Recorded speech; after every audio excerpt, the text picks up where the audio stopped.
जे तरसे बहो अरे रीत प्रीत के सजना तो जदी भूले बहो कि हमरा के छोड़ी सजना जइबा काला काटवा अरे हमरा छोड़ के मोरे सजना आ जइबा काला काटवा फगुनवा फीका। अगर आप हमको छोड़ के चले जाइएगा ना तो आपको ये फगुआ अच्छा नहीं लगेगा।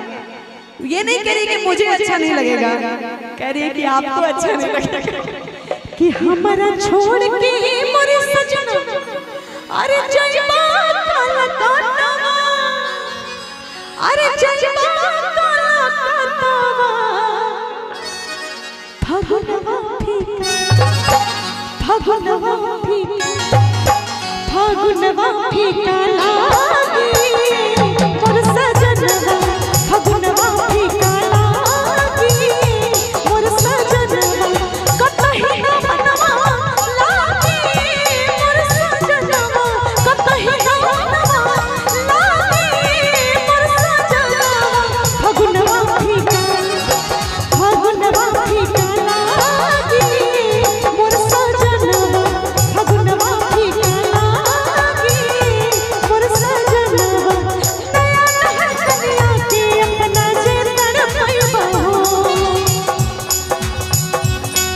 कि रीत प्रीत के सजना तू जदे भुलइबा हो हमरा छोड़ के मोर सजना जइबा काला काटवा हमरा छोड़ के मोर सजना जइबा काला काटवा फगुनवा फीका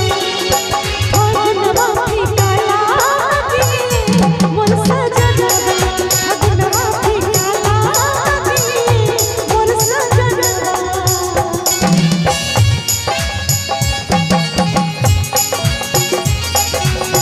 यारा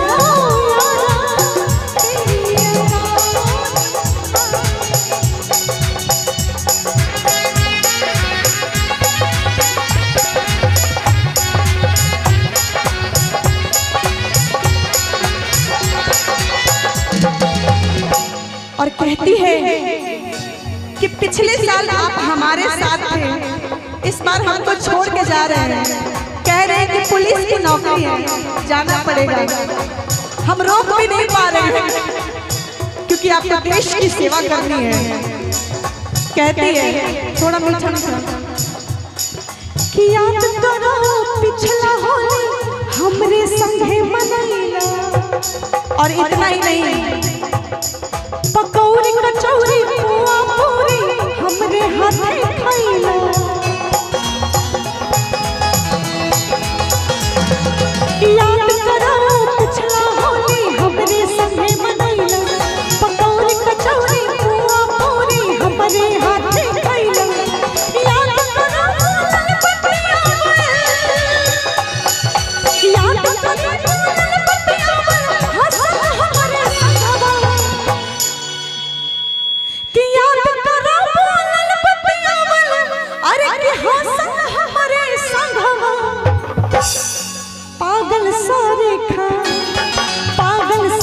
खा लागे मोर सजनवा पागल सारे खा लागे मोर सजनवा कतही ना मनवा लागे मोर सजनवा कतही ना मनवा लागे मोर सजनवा फगुनवा फीका लागे मोर सजनवा फगुनवा फीका लागे मोर सजनवा।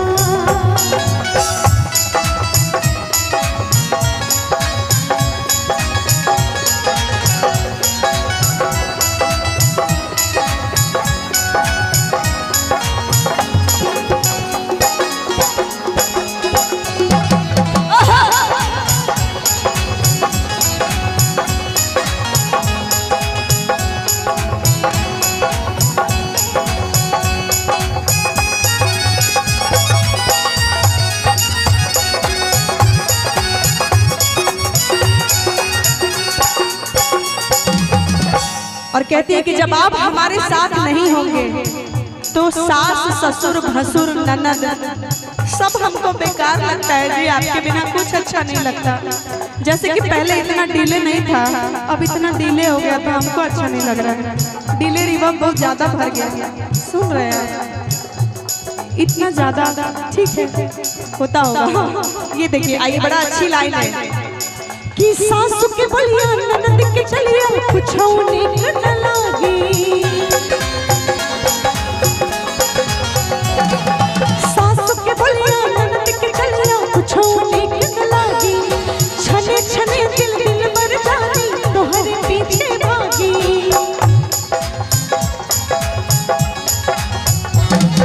सासु के बलिया ननद के चलिया कुछ नीक न लागी।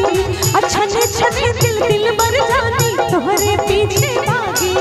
भगवान ने भी गीत निभाई, भगवान ने भी गीत निभाई बिन रंग के गाल कहेगा।